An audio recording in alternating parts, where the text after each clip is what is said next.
یہ ساتھ ہی ہماری یونین کونسل ہے، یونین کونسل میں ایک سیکٹری ہے، وہ پیر صاحب یونین کونسل کو بھی ہینڈل کر رہا ہے، یہاں بھی ہینڈل کر رہا ہے۔ اگر وہ بیمار پڑ جائے 2 یونین کونسل کے لوگوں کو بڑے مسائل کا سامنا کرنا پڑتا ہے۔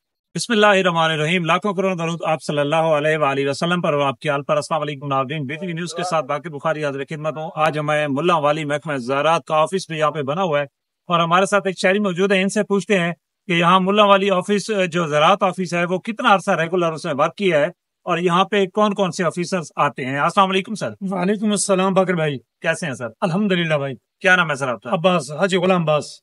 حاجی غلام عباس صاحب، بتائیے گا کہ جو آپ کے پاس یہ آفس بنا ہے جی، یہاں پہ کتنے آفیسر اب تک آ چکے ہیں اور اس کی ٹائمنگ کیا ہے؟ سر جب سے یہ 10-15 سال سے بنا ہے اس وقت تک ہم نے ایک آفیسر کی یہاں شکل تک نہیں دیکھی، نام لے کے آج تک کوئی نہیں آیا؟ بالکل نہیں آئے، آج تک کوئی نہیں آیا یہاں پر۔ تو ہم بڑی افسوس کی بات ہے، جبکہ ہمارا علاقہ ایک ایگریکلچر علاقہ ہے، ہمیں اس کی اشد ضرورت ہے کہ یہاں دوائیاں ہوں۔ چل دوائیاں نہیں دیتے، ملک کے حالات خستہ ہیں، تو کم از کم افسر تو بیٹھے جو ہمیں مشورہ تو فری میں دے سکتے ہیں، اور تنخواہیں لے رہے ہیں فری میں، لیکن مشورہ دینے کے لیے یہاں کوئی بھی نہیں ہے۔ تو بڑی بصر اقتدار گروپ سے کہوں گا کہ اس بلڈنگ کو ڈیولپ بھی کریں۔ اس کے چھت دروازے آپ دیکھ رہے ہیں اکھڑے ہوئے ہیں، پنکھے لے گئے، دروازے کھڑکیاں لوگ چور چوچک کے اکھاڑ کے لے گئے ہیں، اور وہ عملے کو بھی بھیجیں، 4 دیواری بھی بنائیں اور عملے کو باقاعدگی سے یہاں بھیجیں تاکہ وہ یہاں بیٹھیں۔ اگر دوائیاں پرووائڈ نہیں کر سکتے تو کسان بھائیوں کو فری میں مشورہ تو دے سکتے، جس سے ان کو بہت زیادہ فائدہ ہوگا۔ لیکن سر جیسا آپ فرما رہے ہیں کہ یہاں پر آج تک کوئی بھی نہیں آیا، کوئی آفیسر کوئی اہلکار نہیں آیا، جی، یہ میرے خیال میں وہاں پہ عملہ بھی نہیں ہوگا یہاں کا۔ عملہ تو ہے لیکن کوئی پتہ نہیں، وہ آج تک ہم نے دیکھا عملہ بھرتی کیا ہوا ہے، لیکن ہمیں نہیں پتا آج تک وہ گھر بیٹھے ہیں، کسی اور جگہ ڈیوٹی سر انجام دے رہے ہیں، لیکن آئے نہیں ہیں یہاں تک آج تک۔ نہ انہیں دفتر کھولا، نہ کرسی، نہ میز، کچھ بھی نہیں، نہ آئے ہے، نہ ہم نے ان کی شکل دیکھی ہے۔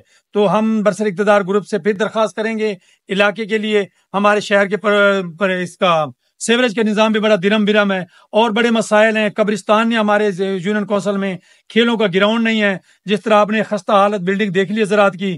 ہم کہتے ہیں بلڈنگ کو بھی دوبارہ بنایا جائے، اس کی گراؤنڈ مقرر کی جائے اور عملے کو بھی بھیجا جائے۔ بہت شکریہ آپ کا برسر اقتدار گروپ۔ سر آپ کے علاقے کے کتنے ووٹ ہیں؟ ہمارے ووٹ ماشاءاللہ ہزاروں کی تعداد میں ہیں، لیکن گاؤں کی 700-800 ووٹ ہزاروں میں ہیں ان کی۔